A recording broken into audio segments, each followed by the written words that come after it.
So I've ditched my Samsung Galaxy S21 Plus that I've been using for the past few months for the Samsung Galaxy A53 5G, all in the name of YouTube tech reviews, right? So was it a wise decision, or will I miss my reliable flagship spec phone? I'll give you the answer right now, or should I say answers, yes and no. And if you stick around, I'll tell you why. I'm Stefan for A53 Tech TV, and this is my review of the Samsung Galaxy A53 5G.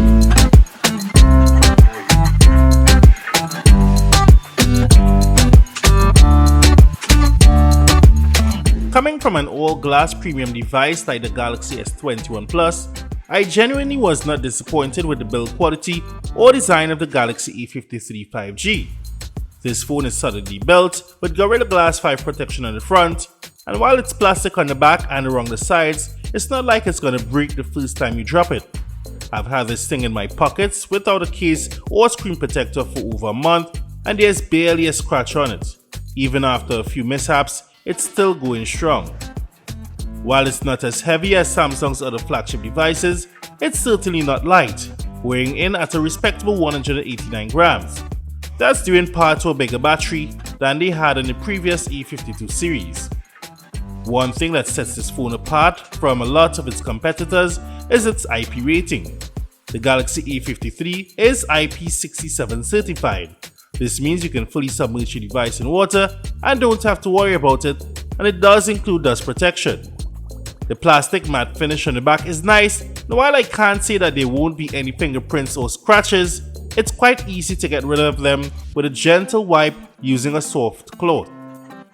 The gentle sloping of the camera bump is also a nice touch, but honestly, I would prefer it be flush with the phone, even if just to prevent that awkward rocking when you're trying to do something on your phone while it's laying flat on the desk. The A53 comes with dual speakers, one bottom firing and the other in the earpiece, one mic at the top and another below next to your SIM tray. Thankfully, this phone can hold either 2 SIM cards or 1 SIM and an SD card for expanded storage. There's your power button and volume rocker on the right, which are both nice and low. Even Samsung's mid-range phones are now guaranteed 4 years of OS and One UI updates and at least 5 years of security patches. So while this phone may not be on the cutting edge on the spec sheet, you do have some very good future-proofing when buying this device. I've also noticed that updates come quite quickly. I've had this phone for about a month, and I've already downloaded and installed at least 2 major updates. It comes with Samsung's One UI 4.1 out of the box, running on top of Android 12. One UI 4.1 brings with it some improvements in color palette customization and some other cool features like RAM Plus, which lets you allocate 2, 4 or 6 GB of storage space as virtual RAM to improve your phone's performance. One great thing about Samsung devices is that almost no matter what tier of device you purchase, you're sure to get a very similar experience across most of its devices. Well, at least visually. Your quick toggles are feature-packed with some settings that can be reached with the swipe of a finger, like your secured folder, Bixby routines, Smart View and more. You have your edge panels, which you can fully customize in your settings, and if you need more, you can head over to the Galaxy Store. There is split screen or pop-up view, the latter of which is completely resizable. This mode is perfect for those apps that you want playing while you're still scrolling through your phone. There is also one-handed mode for those moments when you just can't be bothered to use the entire screen, and this definitely comes in handy as the A53 is certainly not a small phone, coming in at 6.5 inches. Even on this Samsung mid-ranger, you have flash notifications and edge lighting, so you never miss an important text or notification. Samsung One UI also has a wide array of advanced features such as link to Windows, which makes transferring and linking your apps, files and more to your Windows computer seamless. There is also continue apps on other devices if you have a Samsung tablet or laptop, and even the call and text on other devices, which I did use a bit while testing out the Galaxy Watch 4 at the same time. This can come in quite handy. Speaking of handy, there is a steady array of gestures that's available as shortcuts for some mundane tasks. One feature I really enjoy is the dual messenger, which allows you to have 2 of the same apps. For example, if you have 2 SIM cards, you can have separate apps for your 2 numbers on WhatsApp or Telegram, or maybe 2 Facebook or Snapchat accounts. You can even use separate contact lists for these dual apps. While Samsung has done away with the dedicated Bixby button, that doesn't mean that Bixby isn't wrong. Bixby Routines is the new and improved Samsung AI assistant that we've all come to love. Instead of replacing the Google Assistant altogether, Bixby can work in tandem with Google by learning your everyday routines and helping you in subtle ways. If you wake up at 6:30 a.m., like me, Bixby can wake you up with some soothing music or maybe your favorite podcast to listen to in the morning. It can change your settings throughout the day to help you better focus, whether you're at work, school, or even on vacation. Bixby's adaptive routines can help when you're traveling, sleeping, working out, reading, or just watching YouTube like you're doing right now.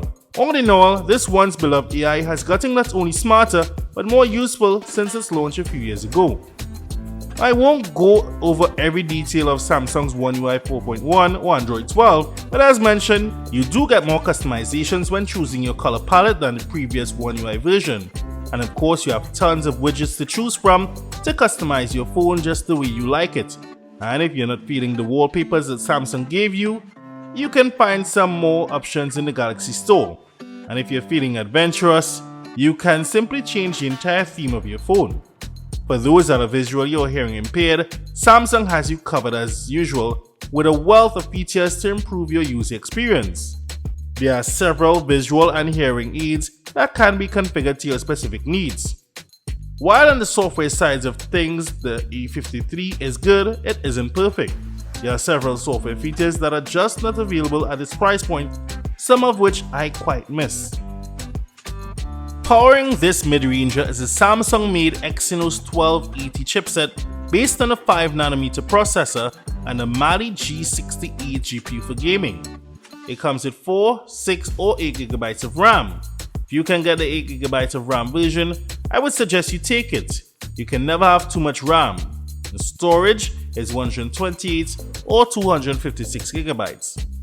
This phone can handle all your day-to-day tasks without a hitch. If you're a heavy user like me, you may get frustrated from time to time. Here's why. Apps sometimes close suddenly or refuse to open altogether.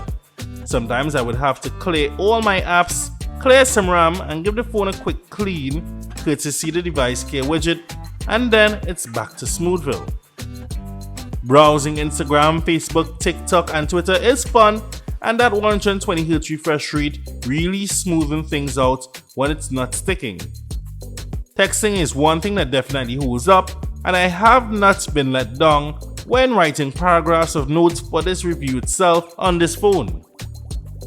Multitasking is okay with just 6GB of RAM on board, but apps tend to reload nearly all the time whenever you leave it to go to another app and come back.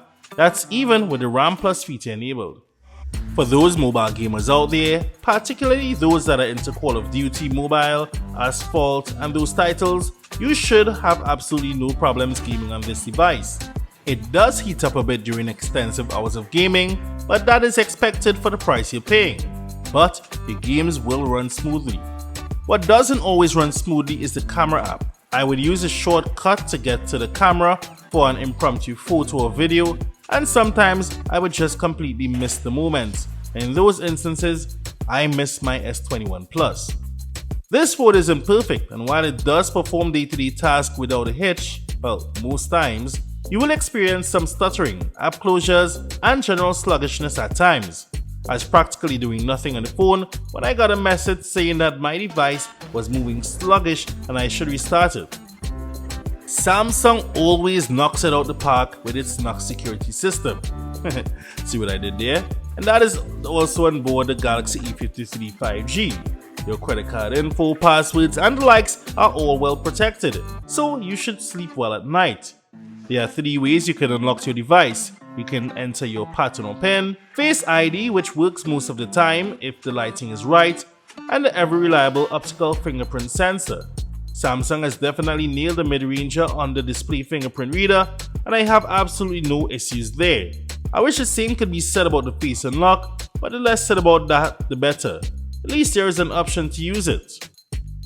As with most of Samsung's mid-range and flagship devices, this phone only came with a cable, no charging brick in the box. In the beginning, battery life was erratic to say the least, but after getting used to my heavy-handed approach, I found battery life to be commendable, even good. I usually get up around 6:30 am, and by the time I'm back home and ready to settle in at around 5 pm, I would still be left with at least 25 to 30% battery life. So I get at least 5.5 to 6 hours of screen on time on any given day. If you're a light to moderate user, this battery can easily get you to bedtime. The Galaxy A53 5G has a 6.5-inch 120Hz Super AMOLED display with a peak brightness of 800 nits.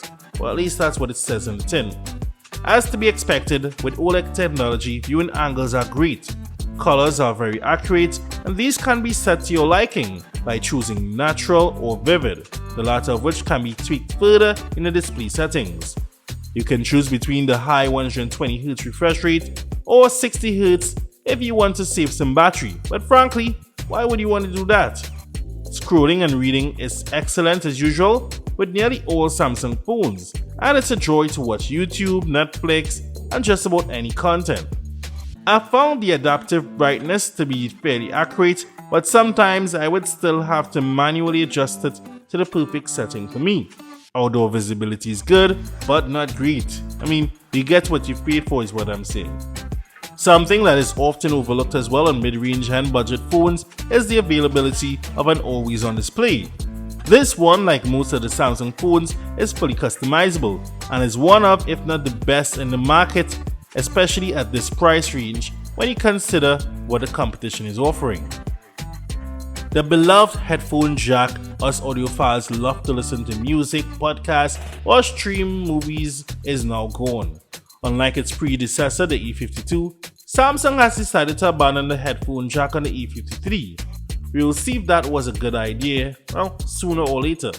While a good pair of wireless earbuds would do the trick with Bluetooth 5.1 on board, it seems like a sad day, and we should all observe a moment of silence for the death of the headphone jack on the Galaxy A53. The phone does come with a pair of stereo speakers, one bottom firing with the other in the earpiece.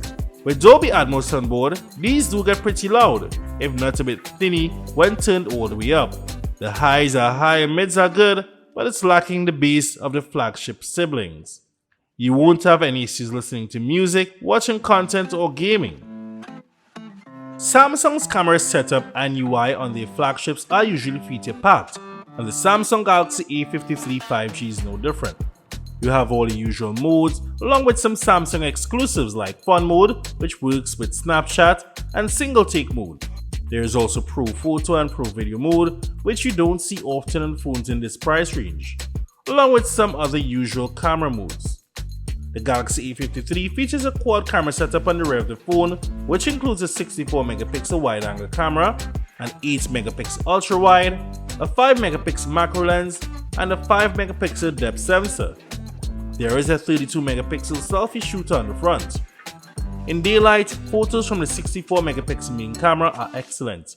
They have lots of detail, strong high dynamic range, and excellent color reproduction. Now in the past, Samsung has been guilty of overprocessing their photos, but this hasn't been the case in their most recent phones, particularly their flagships and high-end mid-range devices. The main shooter also does well with portrait photos. The edge detection is A+ for this class, and definitely beats out most of the competition when it comes to portrait shots.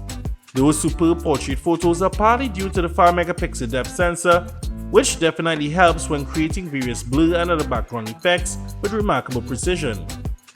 The 8-megapixel ultra-wide camera does a good job at taking photos when there is enough light.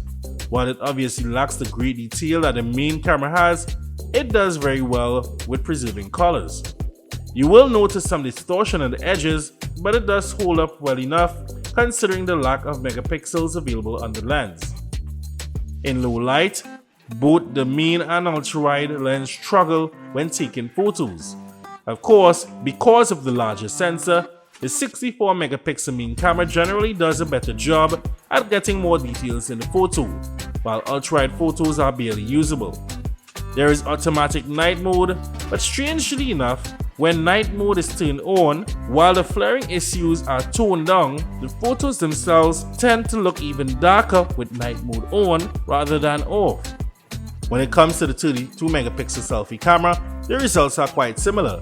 Daytime photos and portraits are very good, well detailed and bright with plenty of HDR. At night, you would be depending on finding good lighting, otherwise just a matter of luck for you to get a good photo. You can shoot up to 4K at 30 frames per second with the main, ultra-wide and selfie cameras. That's something a lot of the competition can't boast of. In good lighting, 4K videos from the main camera are stunning, with plenty of HDR and lots of details in every frame.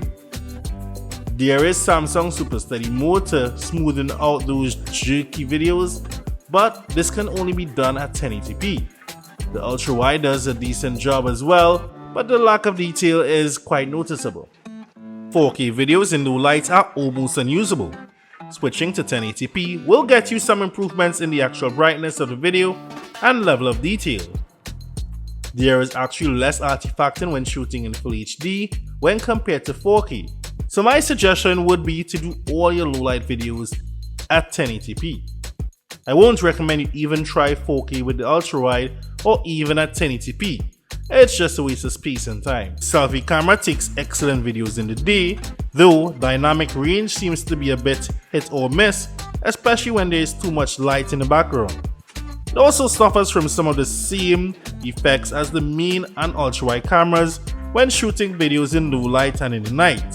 And like the main camera, I would recommend switching to 1080p for best results. So if you ask me to rate the Samsung Galaxy A53 5G out of 10, I would give this phone a solid 7.5. It has a great screen if you're using it indoors mainly, a better than average battery life, and decent performance for a day-to-day task, and even crushes most games that you would actually want to play on your phone. What is most disappointing for me though is the poor camera quality, particularly in low light. And while battery life isn't bad, I'm sure it could have been great with a better chipset. And the chipset even seems less powerful than last year's A52 series, which is a bit of a downer. And I'm sure with a better chipset, we could have even gotten better battery life. So let me know if you're thinking about getting a Samsung Galaxy A53 5G, or if you have one, and what are your thoughts. You can leave them down in the comments below. If you enjoyed this video, please hit the like button and subscribe so you never miss another upload like this. We have much more videos coming for you very soon. Until next one, I'm Stefan for A53 Tech TV. Be safe everyone, be safe.